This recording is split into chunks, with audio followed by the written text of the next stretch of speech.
What's up guys? This is RJ Nick's Adventure for today's episode. Say hi! Hi! Say hi at the back! Hi!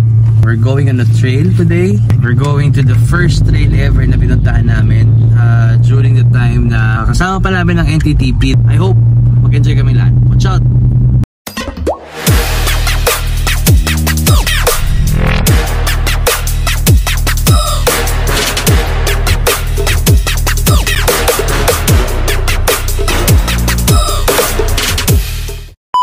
Yun na nga guys, no? Ito yung lugar na kung saan kami unang nagkita-kita ng Navarra Trail Team Pilipinas. Sin Pampanga, Taharsa. Definitely mabuhangin yung pupuntahan natin ngayon. I hope di ganun kalambot yung buhangin dahil gawa ng nag-uulan this past few days. The purpose of this trail actually is to mingle with new friends, no? Special mention to Eagles 4x4 Off-Road by Errol. Dito yung mga kliyente niya na naka 4x4 sasama sa amin. Plus, syempre mga kasama ko sa work. Doon yung dad ko, doon si Captain Larena, Captain Lim, Captain Canasa. Despite the fact that we're having a busy schedule, kahit pa paano makapag-unwind man lang kami today. Ayun, papakita namin sa iyo later ha. Time check, it's 4:13 in the morning and fuel up muna kami dito sa Shell. Yan. Dahil laklak si Thor, kailangan namin pagas.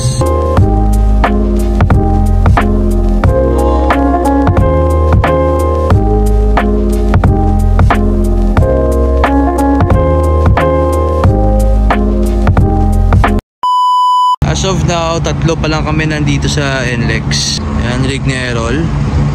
Rig naman ni Ice.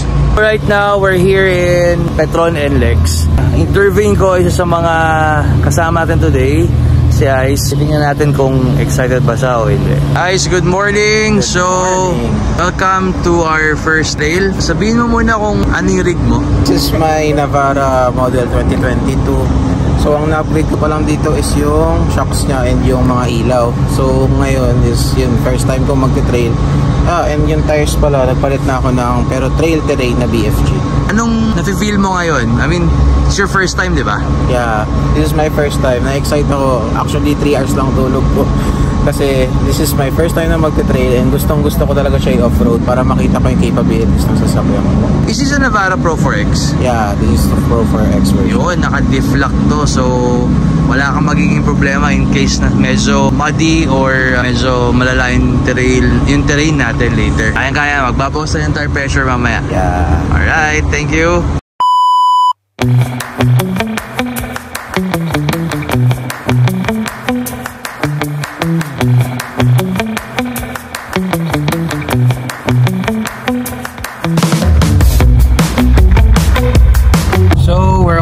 Now to the trail site dito sa Sapang, Sapang ba to? Dami namin eh. Dito nyo makikita na kailangan na naka-lift or what. Although number 1 requirement is 4x4. However, sometimes pwede naman tayo mag 4x2 but depends on the terrain na pupuntahan. Ngayon kasi medyo, as I mentioned earlier, medyo basa siya kasi gawa ng galing sa mga ulan. Expect na baka malambot yung terrain na pupuntahan. So watch out! So right now, nag-stop over kami dito sa may Lahar. Ayan kami nakapila for the photo ops lang namin, di ba? So yan, lahat ng mga units namin dito.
barbecue kami, may inihaw na isda. Siyempre, hindi mawawala Jollibee, di ba?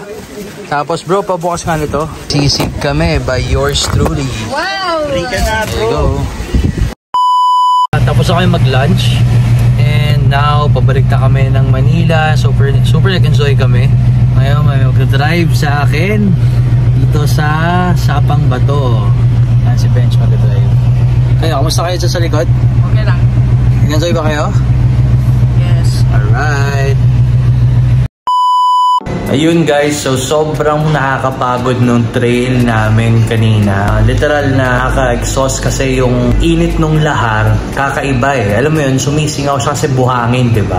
Hindi na ako nakapag-outro kanina. Siyempre, sobrang busy na rin, nagkahiwa-hiwalay na. Sila Dad, sila Captain Arena, meron pa silang training yata mamayang gabi. And then yung ibang pilots, ganun din. Pauwi na yata ng Manila. So sila Bro Errol, nauna na rin kasi may gagawin pa sila sa shop. Ako naman, pagka-uwi namin, pagkupit kami ng buhok. Kasi nga, sobrang init daw talaga kanina. Kaya, ayan, kung nakikita mo, short hair. Diba? Ako rin. Kasi, literal, nung nalakit kami sa init, ayan siya, bagong ligo. Look. It's already 9 o'clock in the evening. We're about to sleep after here. Dumaan na kami ng crepe house. Mamaya pagdating sa bahay, kami matutulog na. Don't forget to hit the like button and subscribe to our channel. Bye! Peace out!